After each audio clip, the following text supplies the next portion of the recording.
Congress, and there are also a lot of pieces of legislation that are bipartisan that wouldn't pass if they weren't bipartisan. And I consider Henry Cuellar to be an outstanding member of Congress, to be a really, really good friend. I sometimes embarrass him intentionally by saying he's my favorite Democrat in Congress. That's true, but there's a lot of basis for saying that, and it's because Henry is conscientious, he works hard, he is bipartisan. We've done a lot, and we'll get into this, I suspect, in some of the answers to your questions. We've done a lot of things together. We consider to be on behalf of the San Antonio area, as well as on behalf of the state, on behalf of the country. And it's just been a joy to work with him over the years, and to know that he is an individual who keeps his commitment, an individual who works hard to represent his constituents, and works hard to do what's right for the country as well. So let me stop there. We look forward to your questions, and I'm hoping to go into more detail about what we've done together and about what I've done as the chairman of the committee too, to emphasize the bipartisanship and the civility that we're talking about here today. So, Henry, good to be with you today. Thank you, Lamar. Thank you so much, and I certainly appreciate all the good work that Lamar has done, not only for San Antonio, but for the state of Texas. He was, before this, he was the chairman of the Judiciary Committee, and as you know, that's the one that affects so many aspects of our life. He was the chairman there, and now he, of course, is the chairman of the Science and Technology, and as you know, whether it's NASA or science, he plays a very, very important role in shaping our policy. So he's done so much for San Antonio, for the state of Texas, but also for the nation. So thank you, Lamar, for what you've done. Cassandra and the Institute for Civility, thank you. We've been doing this for a few years, and I enjoyed doing this with Lamar, and I think if you really look at what this institute brings, is something that we've been lacking for so many years in our political system. We can disagree, but we've got to do it in such a way that we keep it in a civil manner, and I think that's what's missing in Washington, D.C., and certainly this is what the institute is doing. I certainly, again, let me just say something about Lamar, and there's a reason why Lamar and I are here together. We get along very well. We've done a lot of bipartisan efforts. He's a Republican, I'm a Democrat, but that doesn't matter because we always put our state first, we put our country first before we put our political party. And I think if we had more members like Lamar, and I consider Lamar a dear friend in the sense that if I always go with the impressions. And when I first met Lamar, I got this impression, I got this feeling about him that he's a good man inside. And that's the type of member of Congress that we need up there in Washington. Somebody that goes with a heart, believes in the right things to do, and this is why Lamar and I are sitting here together. So I appreciate the good work. So at this time, I'll take all the easy questions from Lamar. Since he's the chairman, we'll take all the difficult questions.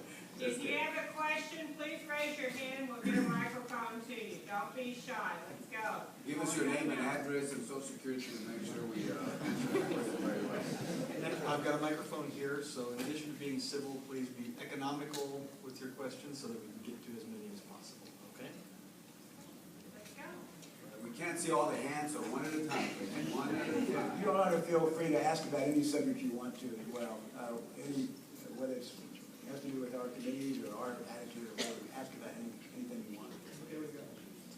My name is Kyle James.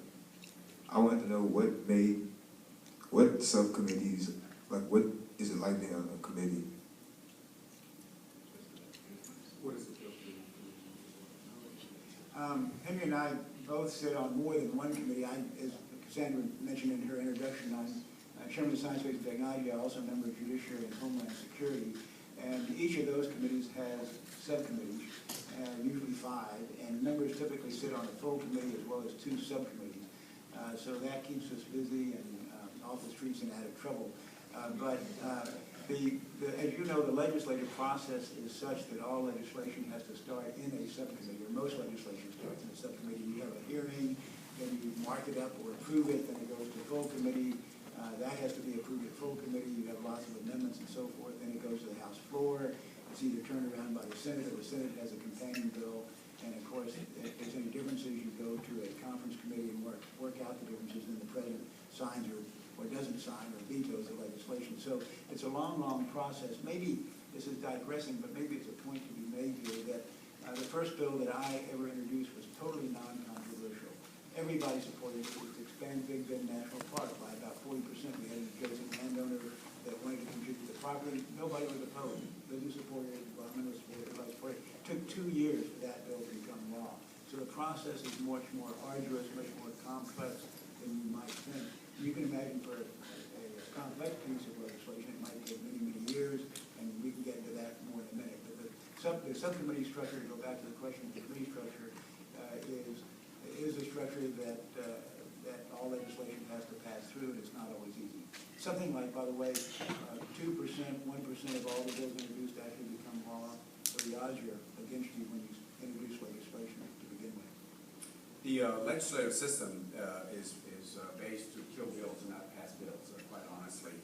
I saw that at the state level when I served there. I saw that at the, certainly I've seen that at the federal level. I used to be a member of the Homeland and Ag. Now I'm a member of just one committee, the Appropriations Committee, and from there I'm in 2 subcommittees, one on the Homeland Appropriations, and the other one's the Foreign Operations, State and Foreign Operations, which is the assistance that we provide to foreign countries. In fact, I just got back with Chairman Rogers. He's the chairman of the Appropriations, and we were in Colombia, met with the president there, went into the jungles of Colombia to see how cocaine is made. And let me tell you, cocaine, just to say this, is amazing. The first ingredient they put in is cement, then they put gasoline, and they put some sort of acid in it. And if anybody wants to see some of the pictures and videos, I'll show you what it is. It's incredible what they do. So part of our job is we go visit, so we know how the federal dollars are being spent. But the committees are very interested because that's where the bills are going to be either passed or the majority of them are going to die there. And certainly it's a process that I respect. I respect the legislative body as an institution, and I think as we respect that legislative process, then I think we will have that. Question?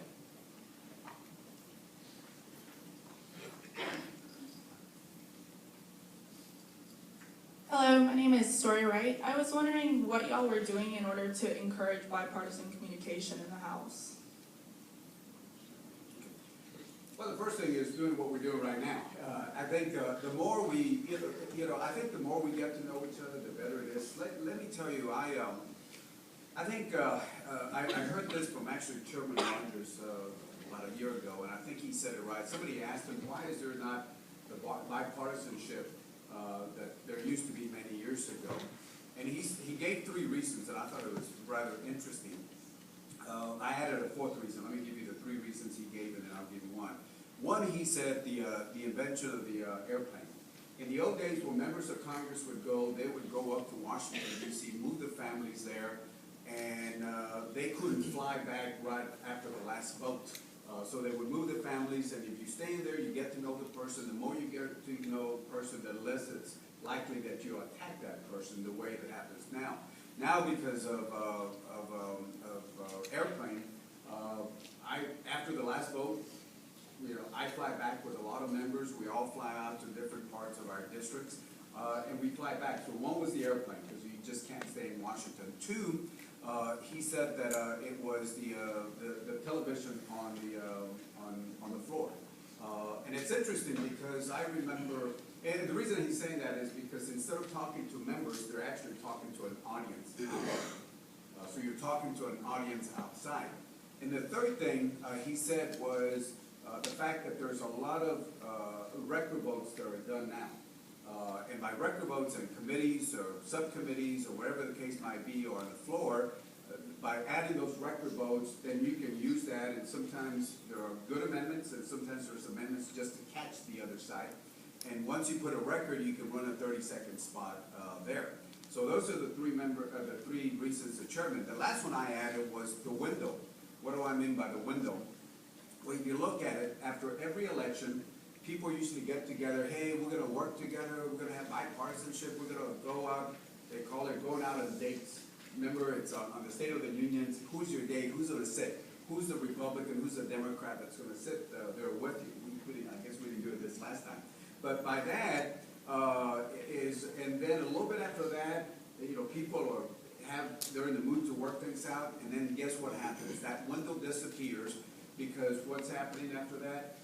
Midterm elections, or the presidential election. So that window just closes up, and then people are already thinking about what's going to happen there. So the airplane, the rules, the TV on the floor, and what I call the window, I think that's what happens when those factors come in, and I think it creates less partisanship. There's more reasons, but those are some of the ones that I learned. For the reasons that Henry just gave, I think it is more difficult these days to achieve bipartisanship or civility in our debate in a lot of ways. One thing I tried to do, and with some success, I guess, was to have at the beginning of the Congress, both in the last Congress when I was chairman of the Judiciary and in this Congress when I became chairman of the Science Committee, to have a bipartisan retreat and try to get everybody at the very beginning to talk to each other. Literally in the room where we had the retreat, I would put elephants and donkeys alternately so that every Republican had to sit between two Democrats, every Democrat had to sit between two Republicans. I was the only committee chairman out of 21 to do that in the last Congress. And I told all my committee chairs, I said, why don't you try to do it? It really helps and gets you off to a good start. And this year, once again, I was the only committee chair to have a bipartisan retreat. Everybody else, the Republicans go off and conspire against the Democrats go off and conspire against the Republicans. But let me real quickly say that in the last Congress, when I became chairman of the Judiciary Committee, it was my goal that I did not tell the other committee chairs to try to enact more legislation than any other chairman. And I knew to do that, I had to reach across the aisle. So I met with the Democrats every week. I met once a month with the chairman of the Judiciary Committee in the Senate, who was a Democrat from Vermont, Pat Leahy. And the Judiciary Committee is considered to be one of the most partisan committees in Congress because we deal with a lot of social issues, we deal with a lot of constitutional issues. So here I sort of have the wind against my face, but I think because of those efforts, anyway, at the end of the Congress, we had enacted 43 bills, more than any other committee in Congress, and I think it was because of that emphasis on bipartisanship. Also, the ranking member, John Conyers, is a very liberal Democrat from Michigan, and I met early on at the beginning of the last Congress, and we basically kind of agreed we're never going to take the other person's name in vain. And in fact, we never put out a single news release the entire 2 years that mentioned the other person. We could disagree on the issues, but we tried not to make it personal. And as a result, John and I got along very well, even though we were diametrically opposed on a lot of issues. And lastly, I was going to get into this in response to another question. It's my feeling, and I think the feeling of people who want to be bipartisan, that you take a half a loaf when you can get it. It's very rare you're going to get a whole loaf. And when you have a divided Congress like we do today, Republicans in control of the House, Democrats control the Senate, you're never going to pass anything unless it's bipartisan. Fact of life. So be happy with a half a loaf. Be happy with a slice. Sometimes you get some crumbs. And lock in the game, get the ball going the right direction. You can come back for more later on, but try to get something done is the operative phrase, I think, there.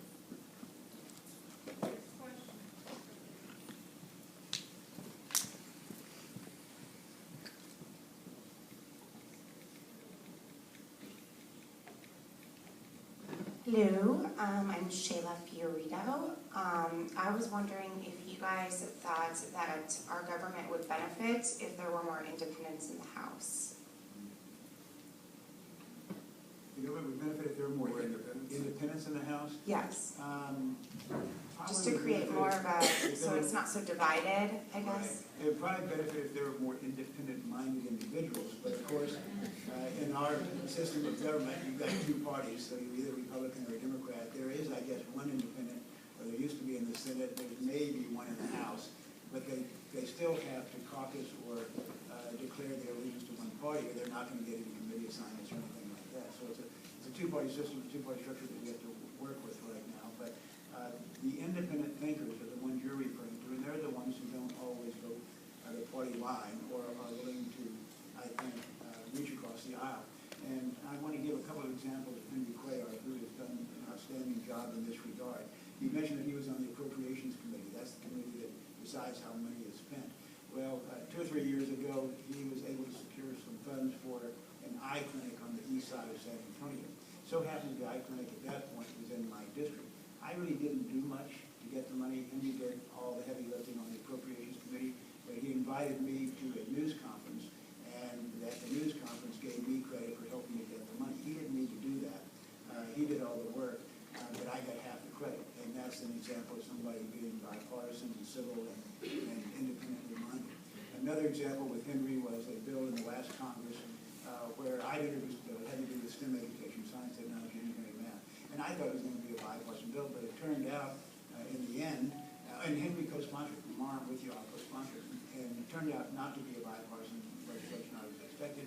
So I went up to Henry, and Henry had said, it turns out you're the only Democrat to co-sponsor this bill, and I don't want to embarrass you, I don't want to put you in an uncomfortable position, so you're free to take your name off of it. I totally understand, because in a sense, I represented it to be bipartisan, and it turned out not to be. Henry said, I committed to you, leave my name on, even if I'm the only Democrat to co-sponsor the bill. You stay on the bill. But you don't have very many members of Congress who will keep the commitments or be as independently minded as Henry was in those two instances. Thank you. And again, I agree with Lamar in the sense that, yeah, we got a two-party system, and if you look at the history, we used to have different parties throughout the history. But I think what we need is people that, remember what I said a while ago, put country, state, right? In Texas we say the state, and then country, Texas, and then put party. And I think if a member of Congress puts party before, then you don't have much independence. So I think what we need are folks that can do what's in the best interest of their country, of their state, their district, and I think if they do that, that's where the independence comes in itself.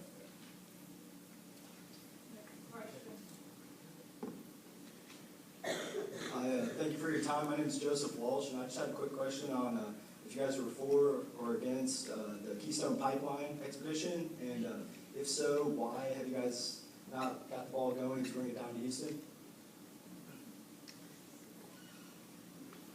Thanks. I support the Keystone pipeline. I think we've studied it enough. I think we've done the environmentals review of it. I'm one of those Democrats. I'm pro-business, pro-gas and oil, pro-trade. I'm a little different from other Democrats itself. But I think, what we got to look at is that we got to look at what's happening between Canada, the U.S., and Mexico. In fact, I'm going over to the Texas Oil and Gas caucus, or not caucus, but the get-together right now, the Eagle Ford folks.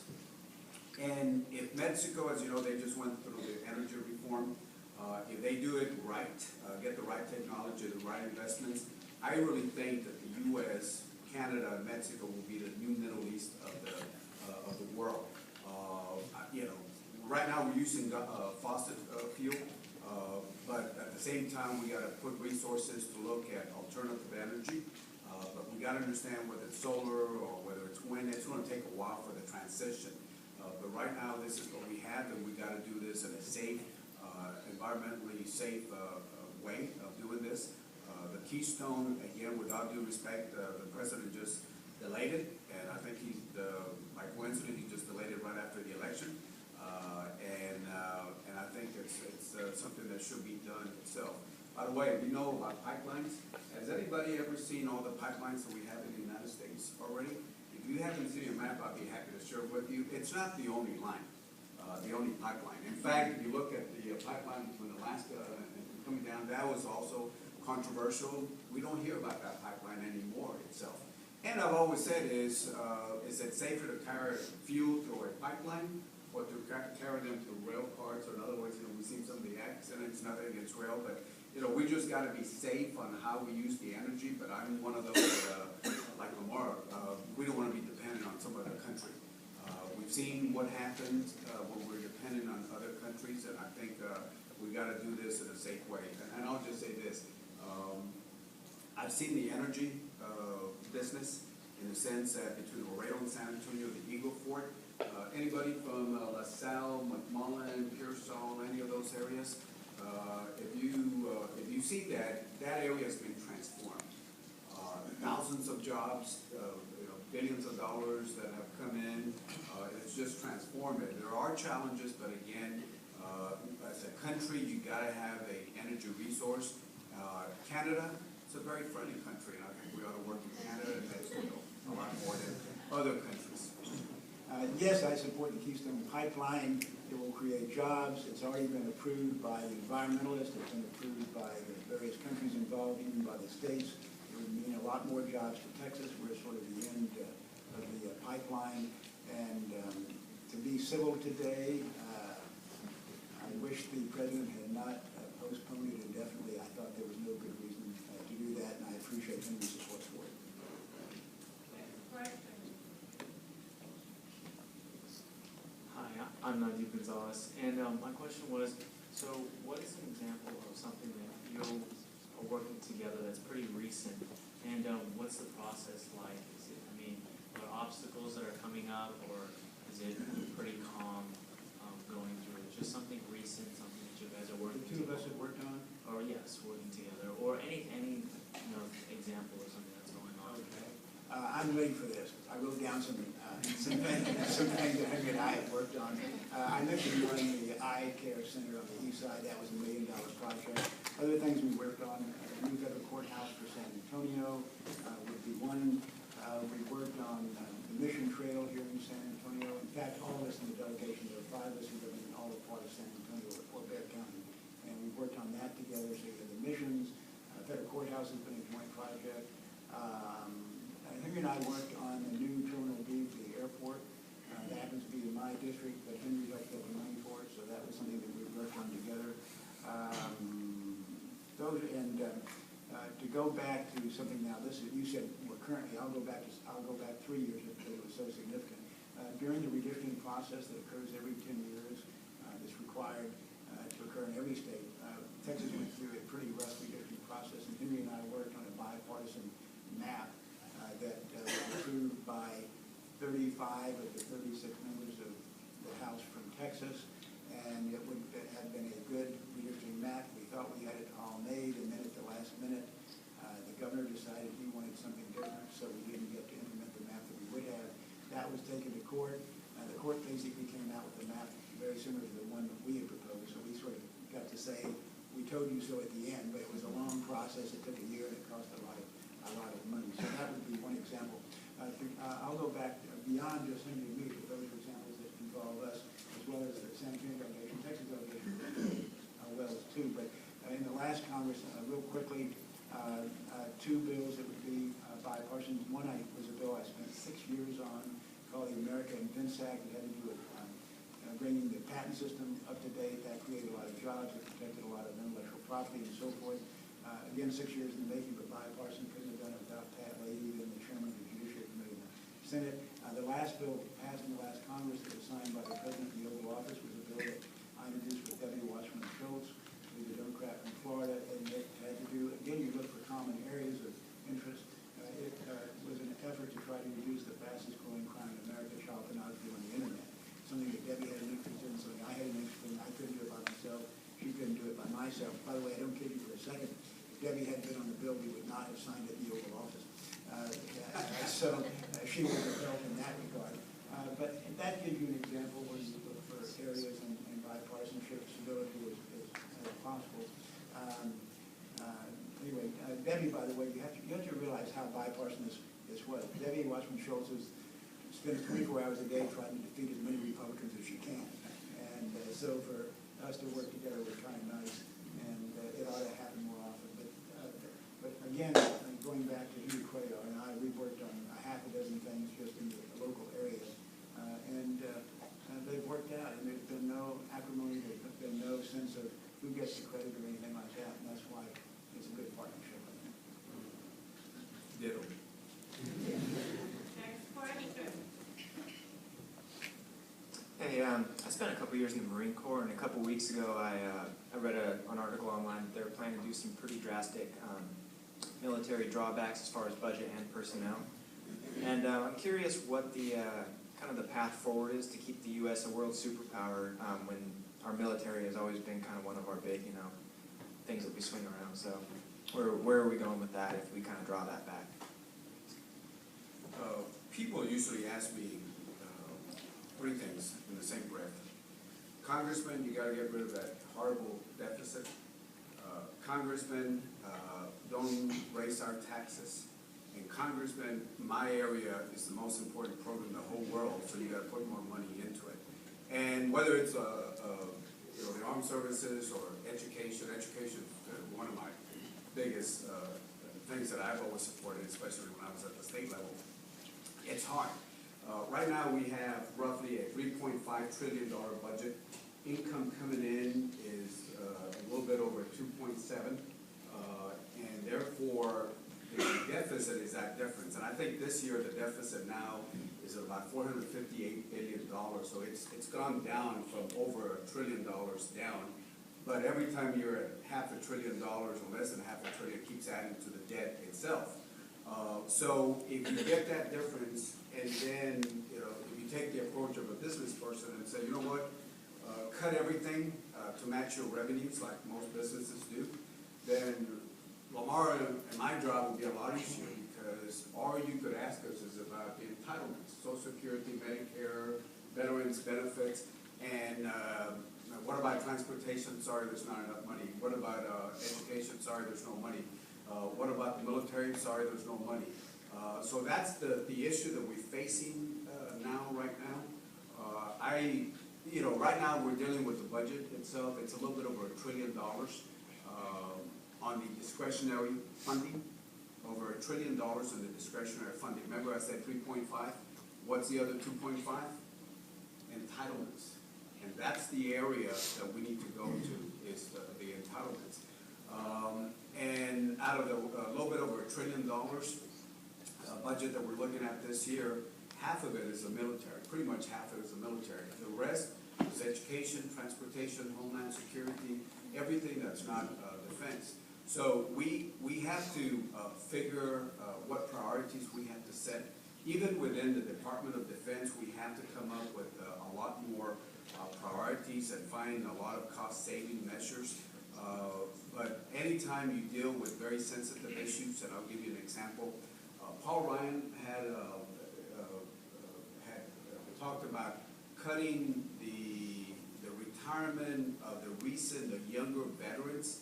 Remember, not the ones that have hit the 65, but the younger ones, they retire, and then for about 20 years they're getting the retirement. He said, well, why don't we not give them the increases itself there? And then once they hit the older age, then they can go back to that. That would have saved $5-6 billion. That's one of the entitlements, included with Social Security. What happens? Veterans complain, and immediately Congress just reverses itself. So there was one way there on the entitlements. The whole issue is going to be the entitlements. How do we get to the entitlements? So again, if somebody can find me the answer to this, I'll be happy to hire you, and Lamar will hire you. How do you reduce the deficit? How do you not raise increased taxes? And how do you address the issue of my program is the most important program, so you got to put a lot more money. If you can answer that, I think any of us will hire you. Cynthia and Mike will be okay. They'll be working under Mike and Cynthia, our chief of staff. But again, we're supporters of the military, but I just wanted to paint you the picture. And I see a couple of soldiers here. We appreciate everything. We'll be heading off to Afghanistan very in the near future. Lamar does the same thing. I do the same thing. I was there, Iraq several times, in Afghanistan. I'll be going back to see our men and women before, as you know, we're drawing down at this time. So I appreciate all the veterans that we have here. And by the way, the new GI Bill for the veterans that we passed a couple years ago, I don't know if you're here on the new GI Bill. It's a great GI Bill. In fact, it's a lot better than the old GI Bill in the sense that it's portable. In the sense that if you already have your educational system, educational benefits, and you want to pass that on to your spouse or to your children, it's that big difference. It's different from the old GI Bill. I know there's veterans taking advantage of the new GI Bill that we passed a couple years ago. Like Henry said, it's really a question of priorities as much as anything else. Now, I want to follow up on the entitlements and then go back to the question about defense.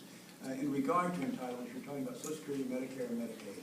If we do nothing to reform those programs whatsoever, they're going to take 75% of the budget in 15 years. That's absolutely intolerable, and it won't work. So at some point, we're going to have to address those entitlements, as tough as it's going to be. In regard to defense, I have a greater priority, I suspect, for defense than maybe the president does in his budget that he released 3 weeks ago. Defense spending is down to pre-World War II levels, and I'm not sure the world is that safe. And so I would give a greater priority to defense spending. That's not to say that we can't look for ways to economize. And the first place I would look would not be in regard to our typical defense programs. It would be overseas, where we have a military presence in something like 63 countries. And I'm not sure that our military presence and the expense associated with that is really justified in all those countries. It may be time for some of those countries to take responsibility for their own safety, and maybe there's not the need that there once was decades ago when we started to have a military presence in those areas. So, again, a matter of priorities, but I would consider defense to be a top priority. If I can just add something, I think Lamar hit something on the BRAC. As you know, in 2005, we thought it was going to hit San Antonio pretty hard. Actually, it turned out that San Antonio benefited from that. But I added some language to this current bill that the appropriation bill that actually does exactly what Lamar, we've worked on this issue in the sense that if we're going to do BRAC, the military, the defense should look to those bases outside the U.S. and not look here first. Look outside, because there are some countries, because of World War II, and we put a lot of resources, but they put less money in the defense because they depend on the U.S. And they get to spend more money on transportation, education, healthcare, and other issues. And I think we just got to have more of a shared responsibility with some other countries. We can't disappear from different parts of the world, but I think we've got to look at other countries to carry more of a share of responsibility instead of us carrying that big share. Got a couple back here in the back. Hi, my name is Thomas, and this is going to seem a little arbitrary, but it's important to me, so, and it just popped in my head. Anyways, so, like, if I go to H-E-B, and, like, I get a bundle of bananas, let's just say it's like $5, and then I walk down a few aisles down, and I go to where the chips are, and that's like $1. Why is it that something healthy is so much more expensive than something that's really not healthy? And is there anything you could do to fix that? Lamar's a food expert, he's a gourmet. Well, I'll tell you, I mean, first of all, it's a lot of this is a matter of choice. We as adults should make those decisions, and we as parents should help our kids make that decision. But nevertheless, taking that as a principle, nevertheless, in the agriculture, I used to be in the agriculture committee. This last bill that got passed, there are more incentives, especially for our school districts, to provide more fruits and vegetables. And if you look at the food, still not the best, but if you look at the foods at our school districts, they're getting a lot more healthier than what they used to do. They used to be on that. So again, I think the U.S. took over Mexico. Mexico used to be the most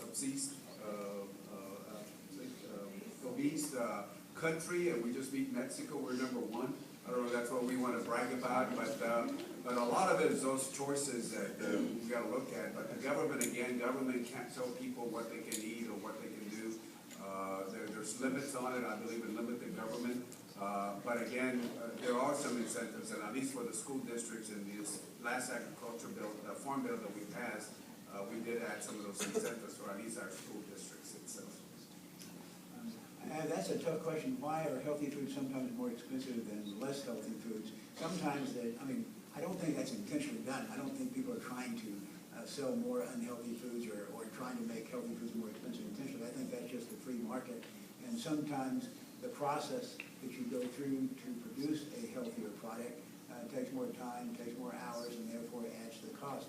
The one example that comes to my mind is you go to the grocery store and you look at the various types of eggs. Well, if you buy free-range eggs, which are sometimes thought to be more healthy, they're more expensive because it takes more area for those chickens to live in, and so that may be a contributing factor as well. But I don't think there's anything nefarious going on here. I don't think anyone's trying to purposely sell, make healthy products more expensive. I think that's just the nature of the supply and demand maybe. But I think, as Henry mentioned, I think there needs to be more of an effort to encourage all of us to eat more healthily, and whether it be fruits and vegetables or whatever. And sometimes you have to pay a little bit more to be healthy, but it's there's no conspiracy, but I know that on Sunday evening, I was with my family, and I got a 20-year-old and a 16-year-old, two girls. And the younger one, 16, was telling the older, hey, we need to buy more. I mean, the older was saying, we need to buy more organic food. And the younger, 16, said, but it's a lot more expensive, Dad. And, you know, so, I mean, it's true, but there's no conspiracy behind that. But if you see Netflix, there is the documentary. No, I'm just Good morning, Congressman. My name is Patrick. I just wanted to know your opinions on the legalization or decriminalization of marijuana in Texas. Well, I'll start off because I'll be quick.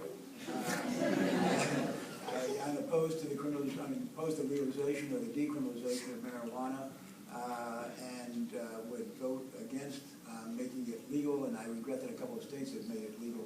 The most recent report that just came out, I don't know if you saw it, I hope would be read or seen by everybody in this room and millions of others as well. But the report came out recently and said that the use of marijuana as infrequently as once a week had a major detrimental impact on two brain functions, one dealing with IQ. So when you have a drug that this administration on their website still deems to be a class 1 dangerous drug, and now we have proof that it has permanent damage to your brain, that's enough for me to say, don't make it easier to buy, don't make it easier to use. Same on my side. I don't believe in legalization or decriminalization on either of those. Even though Up in Smokes with Cheech and Chong was a pretty good movie, but nevertheless, I do. It's interesting. Besides my personal opinion on that, but it's interesting when we were in Colombia. It was very interesting because they're facing Colombia, Mexico, Honduras, Guatemala. They're facing the consumption that we have here in the U.S., even though a lot of marijuana is grown here in the United States, it comes in from Canada also.